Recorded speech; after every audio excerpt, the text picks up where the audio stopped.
Donc on va commencer avec un petit peu de retard cette table ronde sur les initiatives citoyennes et professionnelles. Donc ce matin, effectivement, pour reprendre l'expression de Françoise Sivignon, on se trouve dans des situations dans lesquelles on met les migrants, on impose aux migrants des conditions infra-humaines. François Gémen a parlé de politique de violence. On pourrait dire politique également de mauvais accueil, de maltraitance, de mise à distance, d'exclusion. On en a parlé notamment par rapport à des dispositifs comme l'aide médicale d'État. Donc tout un ensemble de politiques qui, quelque part, mettent à mal les migrants, leur bien-être et donc leur santé, leurs conditions de vie. Mais heureusement, c'est peut-être cette table ronde va être un petit peu plus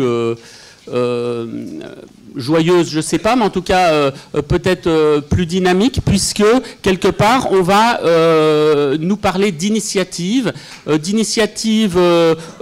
dispositifs qui émergent au sein de dispositifs de politique publique. Je pense notamment aux permanences d'accès aux soins de santé qui vont nous être présentées par Adeline Scanvion, mais également d'initiatives privées, des mobilisations citoyennes pour justement lutter contre les obstacles, les barrières, les mauvaises conditions imposées aux migrants et leur permettre d'accéder à tout un ensemble de droits fondamentaux essentiels pour la santé ou directement leur permettre d'accéder aux soins et à pouvoir être pris en charge en termes de santé.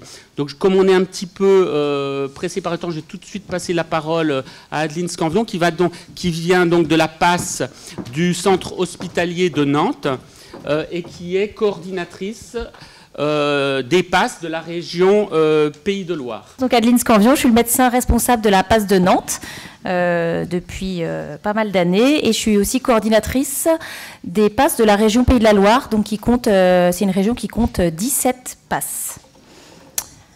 Voilà. Hop. Du coup, je vais en profiter pour faire la présentation de l'ensemble de la table ronde. Donc, après Adeline Scanvion de la PAS du centre hospitalier de Nantes, Joël Houdinet, qui est chercheur et universitaire et qui nous présentera l'expérience le Refugees Welcome, qui est l'accueil d'étudiants demandeurs d'asile et réfugiés dans les universités, ou en tout cas au moins dans certaines universités. Ensuite, je donnerai la parole à Ibrahim Gassama, qui nous vient de Briançon, du refuge solidaire, qui nous présentera un petit peu cette initiative importante, puisque c'est une des portes d'entrée, aujourd'hui une porte d'entrée pour les migrants, une porte d'entrée en France importante. Ensuite, je passerai la parole à Corinne Thor, donc chef de mission MSF, Médecins Sans Frontières, qui nous parlera notamment de l'initiative de MSF en France sur Pantin en termes d'accueil et de jeunes migrants, pour aller vite, de jeunes mineurs ou mijeurs, hein, puisque leur minorité est contestée. Et puis je passerai la parole ensuite à Monique de Belmont qui va nous parler d'une initiative mise en place à Orléans. Alors, on a pas mal entendu parler ce matin un petit peu des PAS au fil de l'eau. Et c'est curieux parce d'après ce que j'entendais ce matin, on voit à la fois que c'est un élément indispensable et toujours cité finalement quand on parle de la prise en charge des migrants et de l'accès aux soins des migrants. Et à la fois, c'est un dispositif qui ce matin n'a pas été critiqué, je mets entre guillemets, mais un petit peu... voilà, on a dit ce matin qu'il n'était pas toujours très visible dans les hôpitaux, que dans beaucoup d'endroits, c'était financé, mais ça n'était pas très efficace parce que l'argent était un petit peu détourné. Donc voilà, je voudrais dire quand même que certaines PAS fonctionnent très très bien. Beaucoup de PAS fonctionnent même très très bien. Qu'il y a aussi des petites PAS qui fonctionnent, alors certes avec des moyens assez limités, avec des organisations qui ne sont pas celles que je vais présenter, celles de la PAS de Nantes.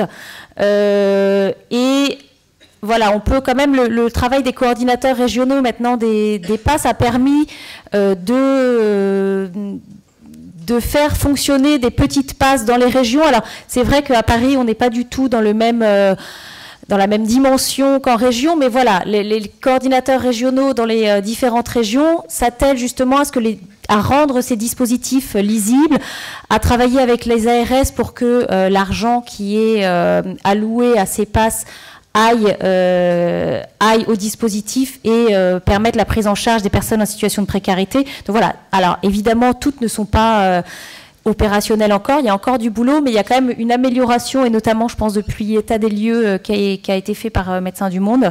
Voilà, c'est quand même des choses qui évoluent plutôt positivement.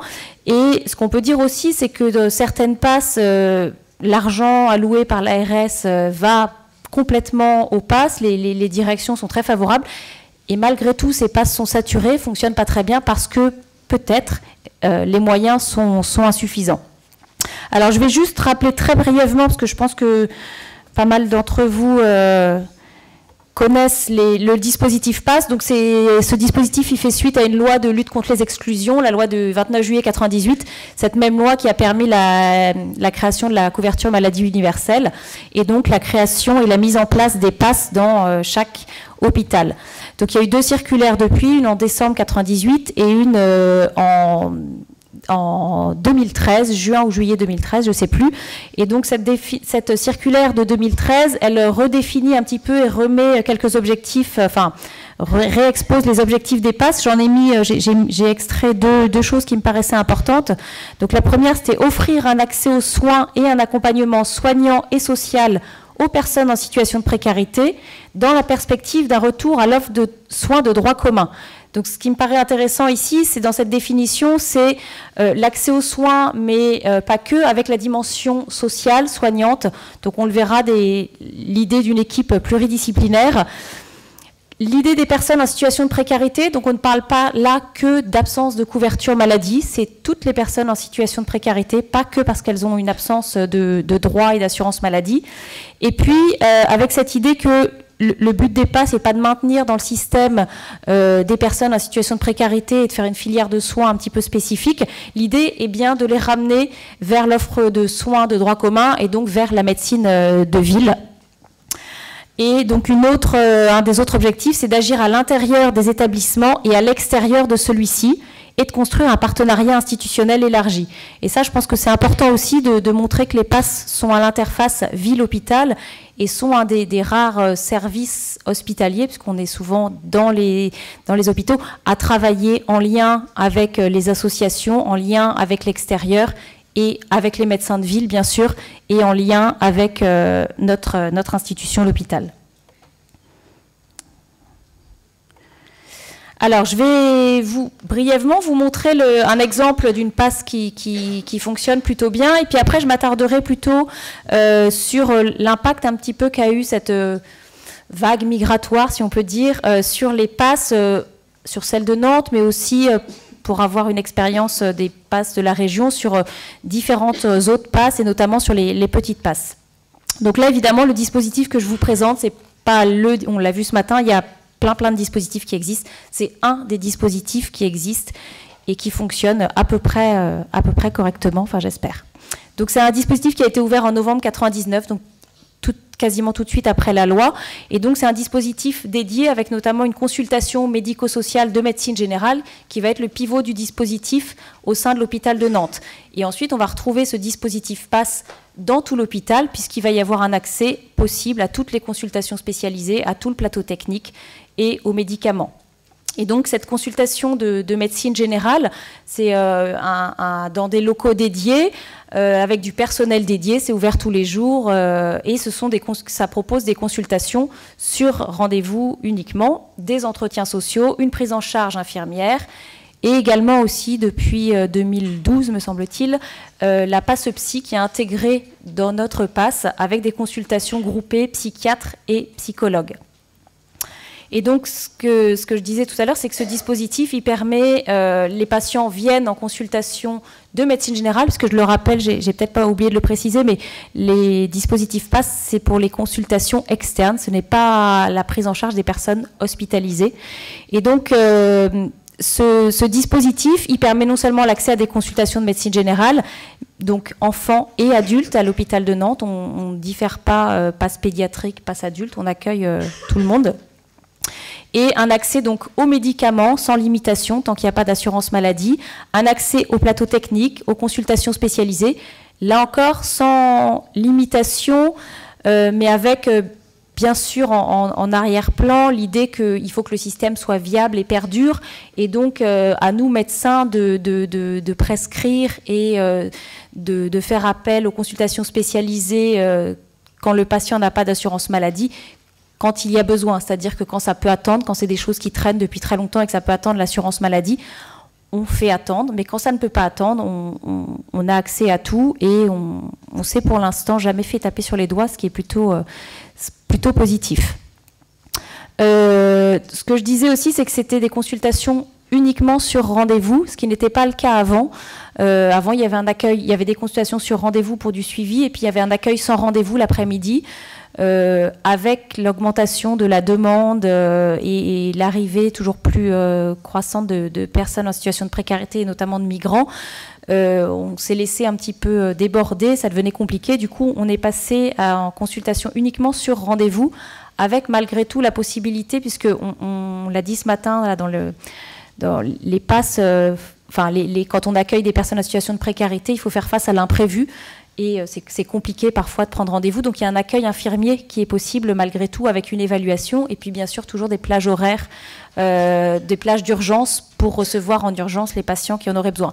Mais cet accueil infirmier, il va permettre aussi de débrouiller les papiers avec les patients, de les réorienter vers un dispositif plus adapté ou vers la médecine de ville, de leur expliquer qu'ils ont leurs droits et qu'ils peuvent aller vers la médecine de ville. Voilà, donc cet accueil me semble important, parce qu'effectivement, je pense que c'est compliqué d'avoir des consultations uniquement sur rendez-vous de façon très, très stricte, avec prise de rendez-vous par téléphone. Ça n'est pas toujours adapté à nos patients en situation de précarité. Donc chaque primo-consultant a une consultation médicale et sociale, et puis après, si besoin, des soins infirmiers, une consultation psy peut lui être proposée aussi. On a à Nantes la chance d'avoir accès à un interprétariat physique, ou téléphonique, mais on a une association qui est mandatée par le CHU, alors qui n'intervient pas qu'à la PAS, mais surtout l'hôpital, avec des interprètes dans des langues assez nombreuses, malgré tout. Alors c'est pas parfait, mais par rapport à ce que je peux voir ailleurs, c'est quand même un avantage indéniable. Et puis on a accès à l'interprétariat téléphonique, si besoin, pour les imprévus, pour les langues inconnues à l'association. Donc ce que je disais tout à l'heure, c'est qu'effectivement c'est un dispositif qui est vraiment à l'interface entre la ville et l'hôpital. Donc on travaille beaucoup à Nantes avec Médecins du Monde, ici présents, les associations, les dispositifs d'accueil de demandeurs d'asile, France Terre d'Asile notamment, et puis toutes les structures d'hébergement, les CAO, les CAES, enfin voilà, on est en lien étroit avec tout ce versant-là en ville. Et puis, bien sûr, on est en lien étroit aussi avec les services hospitaliers. Certains services sont plus en lien avec nous de par leur spécificité. C'est les services de maladies infectieuses, les services de gynéco, notamment, on a beaucoup de femmes enceintes, les urgences, et puis tout le service, tous les CFPD, donc prévention, dépistage, avec le CLAT, les CGID, enfin voilà, tout ce qui a lieu au dépistage et à la santé publique.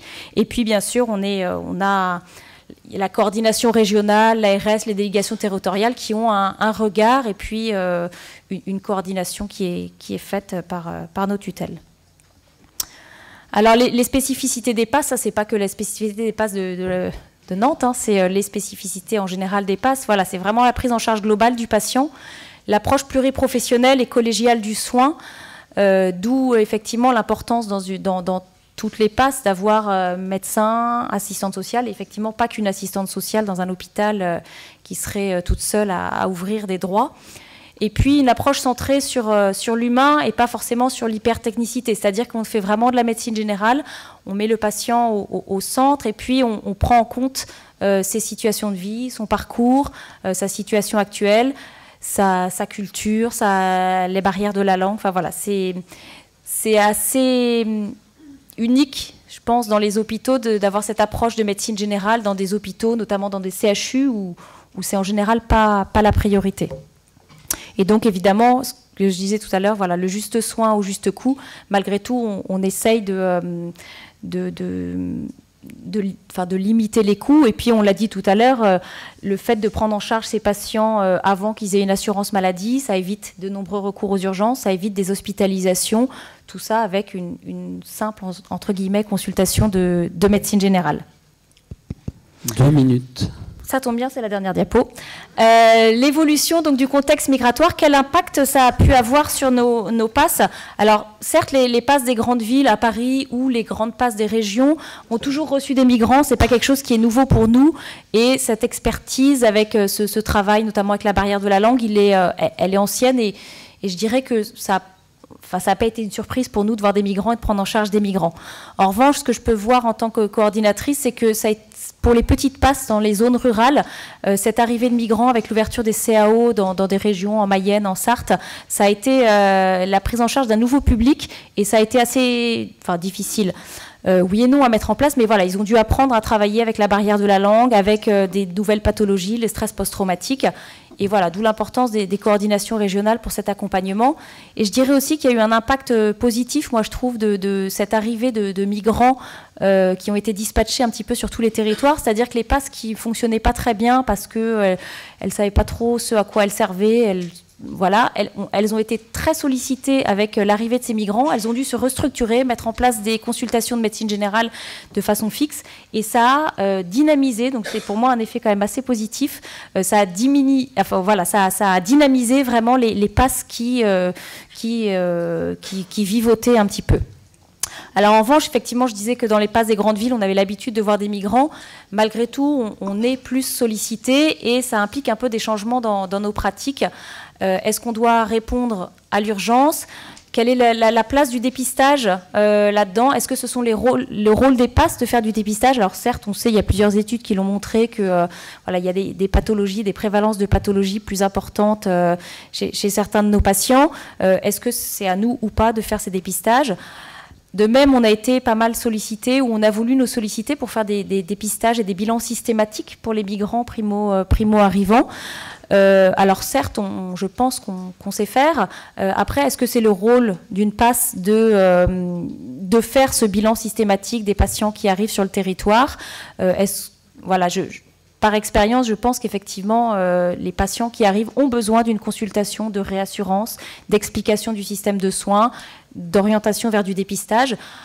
Après, est-ce que c'est le rôle des passes ou pas? Peut-être. En tout cas, si c'est le rôle des passes, c'est clair qu'on n'est pas dimensionné pour et qu'on a besoin qu'on revoie nos budgets et nos dimensions.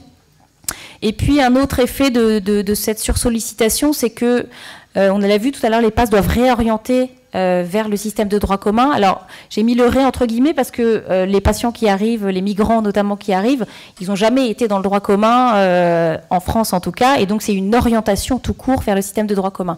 Cette orientation, maintenant, elle se fait dès qu'il y a l'ouverture de droit. Et donc, tous les critères d'obstacles d'accès aux soins, la précarité, l'isolement, la barrière de la langue, ils sont bien évidemment pas levés, sinon on garderait tout le monde dans le dispositif. Et du coup, voilà, après, c'est mon point de vue de ce qui se passe à Nantes. C'est vrai que c'est une orientation, du coup, extrêmement rapide avec des patients qui ne connaissent pas forcément notre système de soins et on ne prend pas le temps forcément de leur expliquer. Et du coup, voilà, le risque, c'est qu'il y ait une rupture et qu'il n'y aille pas.